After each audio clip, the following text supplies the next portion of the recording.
অপরিকল্পিতভাবে বালু তোলার ফলে কঙ্কালসার সোমেশ্বরী 1 বছর ড্রেজার না বসানোই কিছুটা স্বাভাবিক। আদালতে নিষেধাজ্ঞার কারণে নদীটি প্রাণ ফিরে পেয়েছে। ফিরছে প্রাণ, প্রকৃতি ও জীবন বৈচিত্র্য। গারো পাহাড়ের ঢাল বেয়ে নেমে আসা সোমেশ্বরী ক্রমেই ফিরে পাচ্ছে তার হারানো যৌবন। আদালতের নিষেধাজ্ঞার কারণে বালু ও পাথর দস্যুদের হাত থেকে নদীটি প্রাণ ফিরে পেয়েছে।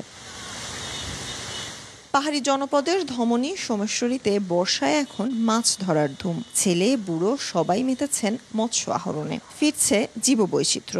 আগে বালু তোলার কারণে মাছ মারতে পারছি না, চারিদিক দিয়ে ডেজার ছিল মেশিনের। নদীর বুকে আগে ড্রেজার, বাঁশের মাচায় বালু, পাথর ছাঁকনি এবং স্তূপ স্তূপ বালু দেখা গেলেও এখন নেই সেই দৃশ্য।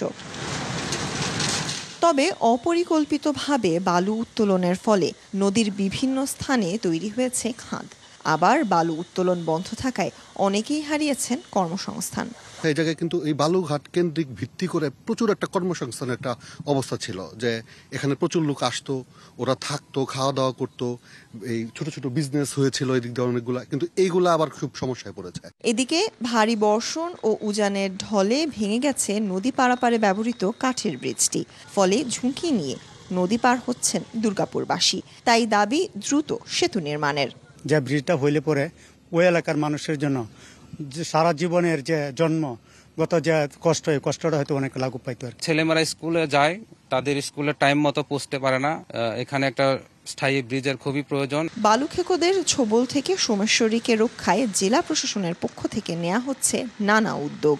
নেত্রকোনার বিভিন্ন জায়গায় রাস্তাঘাটের একটু সমস্যা আছে, তো এগুলো নিয়ে কিন্তু কাজ হচ্ছে। এমন না যে সরকার বসে আছে সেরকম কিন্তু বিষয় নয়।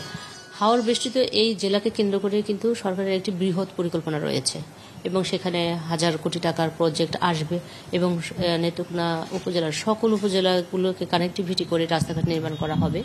বালু আর পাথর ব্যবসার নামে নদীটি যেন আবারও পুরনো রূপে ফিরে না যায়, এমন প্রত্যাশা দুর্গাপুরবাসীর। Sultana Swarna, DBC News, Netrokona.